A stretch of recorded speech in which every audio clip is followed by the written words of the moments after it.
Hi everyone, what's up and welcome back. I apologize for taking so long. It's been a very long time since I've posted. I'm going to go through the deck profile and I'll talk about everything we need to discuss at the end. So for persons who are only here for the deck profile, I'll facilitate that now. After the deck profile, I'll be doing a combo for you guys too. So first up, we have triple Osto, triple Ignis, triple Majesty, triple Dino, two Lector, and one Sloth. Now, I don't really use Sloth. I don't even really summon it at all. I could cut it from the deck and it makes zero impact. However, it's here just in case if something goes wrong and you want to lock them out of the extra deck. So it's just here just because. So if you want to just play a cheap out to beat certain decks, here it is. Of course, you can naturally protect it, but I don't really need it from the deck strategy because I'm putting up, literally no exaggeration, 12 interruptions. Can possibly be 13 depending on what my opponent does. Then we have triple Revolution Dragon, one Phantasmal. This card, I used to just use it as an extender because it was good because it could get me a Revolution Dragon back, and not only that, I can fuse with it. However, it's turned out to be that it's mandatory for me to play if you want to be able to put up 10 interruptions through the Nibiru. So yeah, so you can get Nib. If you're playing this, you can put up 10. But if you're not, it's most likely going to end on something like 8 or 6. 8 or 7 more likely. Then we have Arc and Dissolvo. Of course, we have triple Joko. I'm going to be completely honest with all of y'all. Joko doesn't really do anything for me. I could not see Joko for an entire duel, and I go through every single card that Joko will search for in my main deck. Every single card possible, I will see it regardless. So Joko is just here to beat and negate, nothing else. Just for that.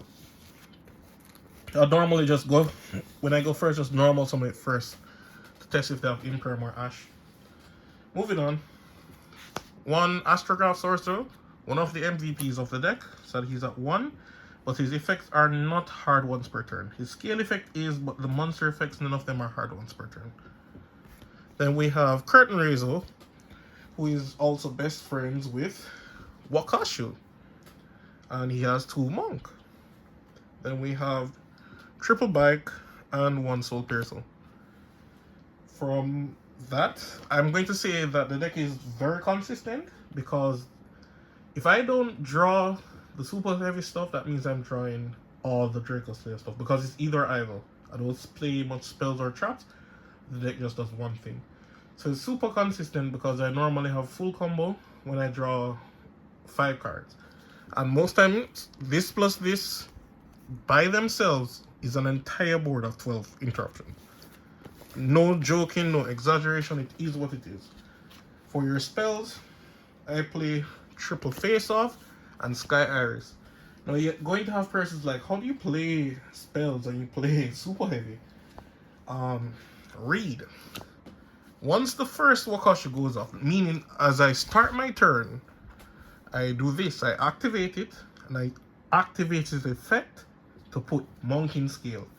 Once I activate the effect in scale, I am home free. None of the other super heavy samurai requires no spells engraved, with the only exclusion being Bike. However, you don't actually have to add Bike. You can just add this next Wakashu directly with your Soul Piercer. So it doesn't affect me at all. Not in the slightest degree. It doesn't do anything. Moving on, extra deck. We have Vortex, Dino, Iggy, Vibes Cartel, the Spheres, Musician. I want to change her, but there's like nothing better to play. If I was going to change her to anything, it would be the second Beyond, which would make the deck power down, which I don't want. So it's kind of weird having her here, but there's no other option. Then we have Exceed, along with Trigate and Promethean Princess. Trigate is actually new to most of you players, but Pendulum players have been trending playing this recently. I played it. I was going to play it before other persons played because, well, I don't do the same thing as other persons, but my dirty plan is to have this card that says it can negate and banish. Just banish a card on the field. If it's co-linked by 1, it does double damage. Well, not it itself does double damage. Any monster that points to it that's co-linked. Now, what I do with this now is use its effect, use Fear, tribute it, and then this will summon it back immediately, and it can negate again because none of its effects are hard once per turn. It's not even once per turn at all. So you can really and truly abuse it with Zealantis and your Firewall, which are the rest of the cards. And of course we're playing this, so we have to play this or we'll lock ourselves in fire. So that's it for the extra deck. Now, a lot of persons are here just for the combo, so I'm just going to go through it as well. Now, for the combo, I'm going to work with... let's give myself intentionally a bad hand, so persons can actually see like what this does. So I just need a bad hand and full combo. The bikes are not going to matter because these by themselves are full combo. So I'll go first. Uninterrupted, you're not going to be able to lose a duel. Acto effect. Then we're going to use effect. Effect, put Monk in scale. Summon itself. Effect.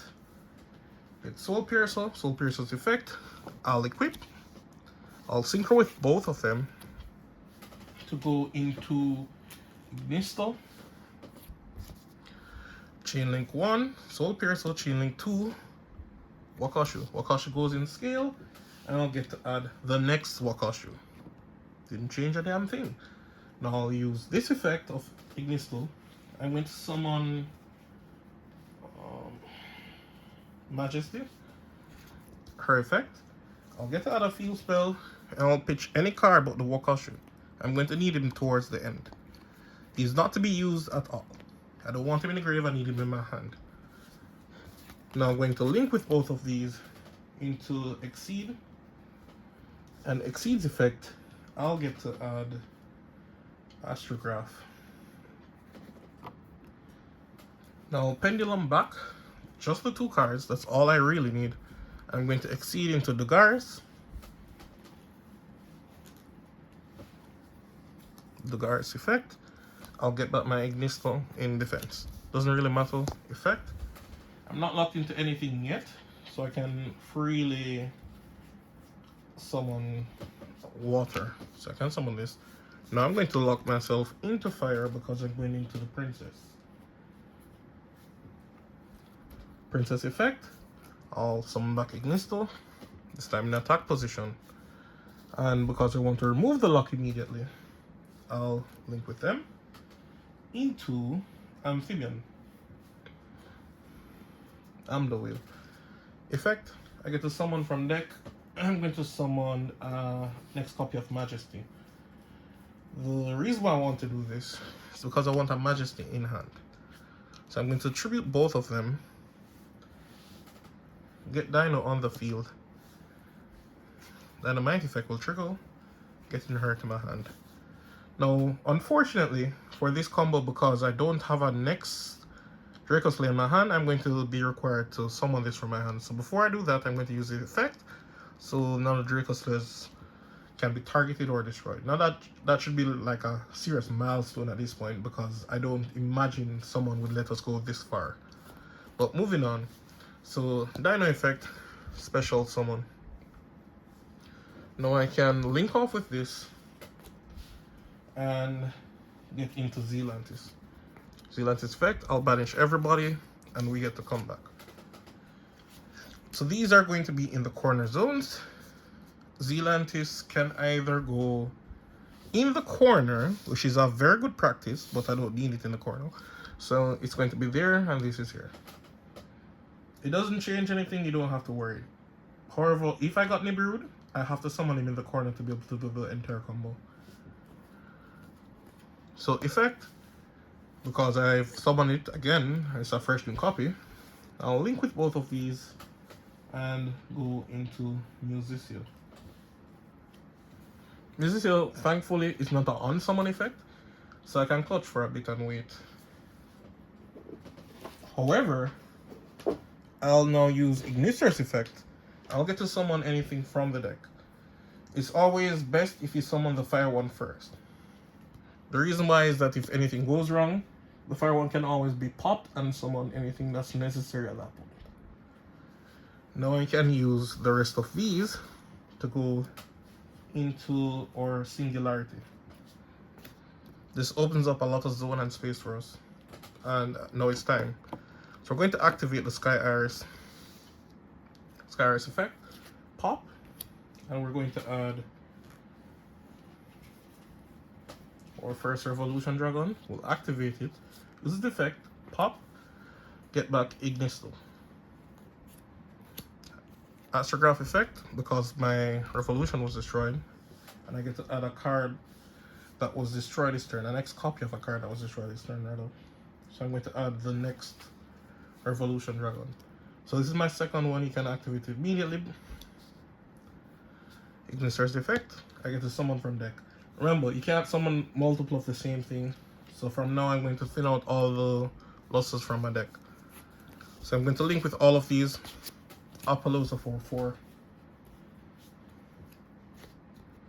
Effect now. This is what the Wakashi was for. Put an even number scale to get an odd number. So I get back my Astrograph. Now I can use effect, pop in itself, and pull back Ignister that I just put here. Astrograph effect. Apologies, don't know why it's stuck there. Summon himself and add the third and final copy of Revolution Dragon. I'll use this effect immediately as well. So once you're on the third, you can always use the effect immediately. Add Arc Dragon and you can even go ahead and scale it. It doesn't change a damn thing. Now I'm going to use this effect to special from deck. It has to be a fire. Must be the fire one. The reason why it's time to get rid of my scale. Now normally on Master Duel you can do this entire combo, but you'd have Electromind instead of Exceed, which I'm going into right now. So I'm going to go into Exceed. Her effect will add back. Now most persons think I'd add back Astrograph here because I was broken. However, you don't play with 4 copies of a card, so I've already ran through all the Revolution Dragons in the deck. So I actually have to add back this. I can use this effect from now if I really want to. It doesn't change anything. However, what I'm going to add is or Phantasma. Sorry. I'll use her effect to pull back a monster from hand or grave that is a pendulum monster, which you'd have exceeded with the Gars. Somewhat any side of the field, but I'll link with it immediately to go into my regular firewall. Regular firewall's effect. I get to add back both of my Revolution Dragons to my hand. I pitched one for Arc and pitched the other one for Phantasma. Now, the 200 IQ play effect, popping this, putting back Monk into my deck, and now I'll get a trigger effect to summon the final luster that should be in my deck. Oh, sorry, I had actually one more after this. And I'll get to link with both of these and go into spheres. From here, I'm almost home free. So I'll just fix this. I'll activate the next Revolution Dragon effect, pull back Ignisto. And now this will trigger effect to summon from my deck.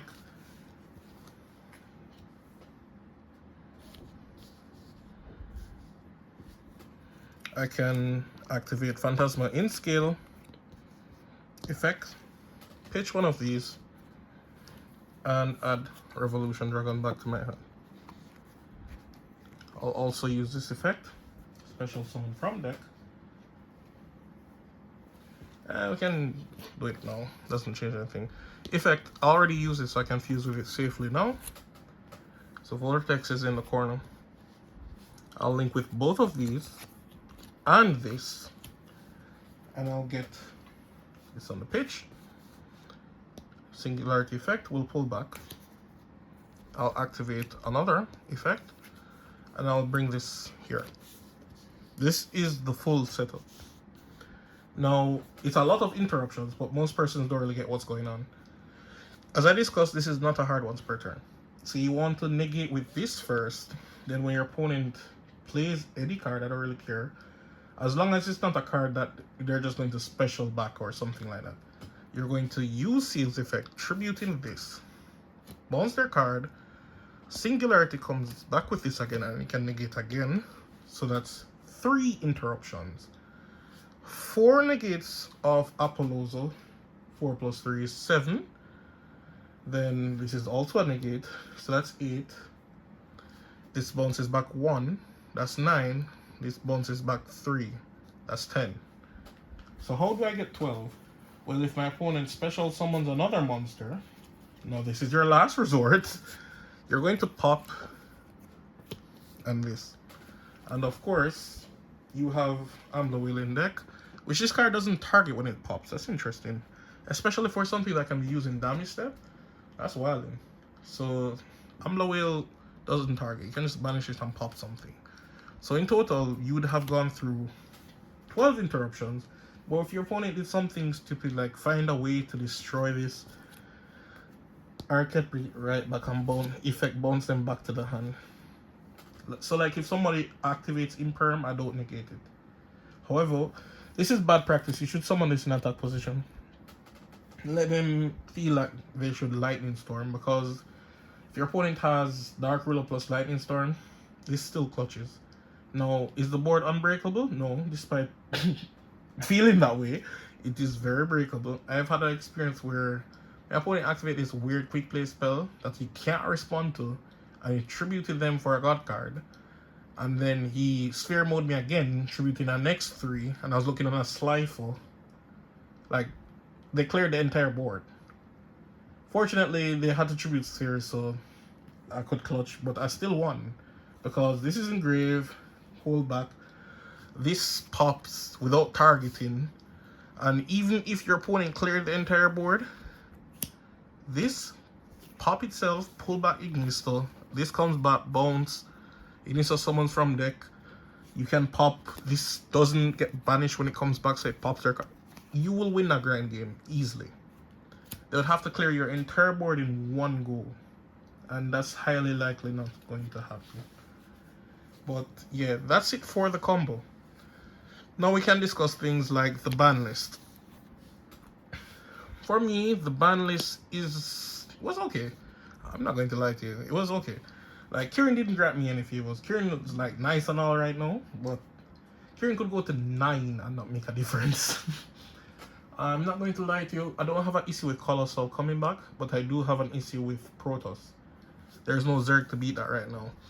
Protoss for me is one of the worst cards you could ever face, because the moment they go first and you don't have an interaction right then and there, whether it's Effect Veil, Moonlit, Imperm, or Nibiru, I think those are like the only responses in the entire game, you're going to be locked out of Dark immediately. It doesn't actually need to pop the monster, it just needs to activate his effect, and the attribute has to be on field. That's all. Protoss is already Dark. So it's an immediate loss to some decks. Now for me, as I showed you, you ran through every single card with this can search for, and it didn't do anything for me. However, it's a Dark. I can normal summon it, but I can't bring it back, which would actually hurt the entire combo. You only play 2 Dark monsters in your extra deck. Unfortunately, this is one. And your other would be Beyond, which is the first monster you're going to summon from your extra deck as well. Well, sorry, second. But even if they call it Fire, you would still be in trouble because Ignis is Fire, and I had to summon it 8 times just now. So that's it for the combo. The BANLIST, in my opinion, isn't too bad. It didn't do you a lot of favors, but I am thinking like the Melodious stuff in the next set is broken. I'm going to play that. It doesn't work well with Zealantis, unfortunately, on this strategy, and it's prone to Nibiru. So right now, you're already looking at the best Pendulum deck. Like, no other Pendulum deck can be played right now. Nibiru is in everybody's main deck. Nibiru tears every single Pendulum player apart. It's the only deck that can tank a Nibiru. Colossal is laughable. You can beat that very easily. You'll see Ignisto 8 times. So in other words, you can clear it anytime you feel like. That is not a threat. However, Protoss, on the other hand, has been contemplating life. You guys can tell me what you think about the ban list, but that's it from me. Rate, comment, subscribe, and I'm out. Peace.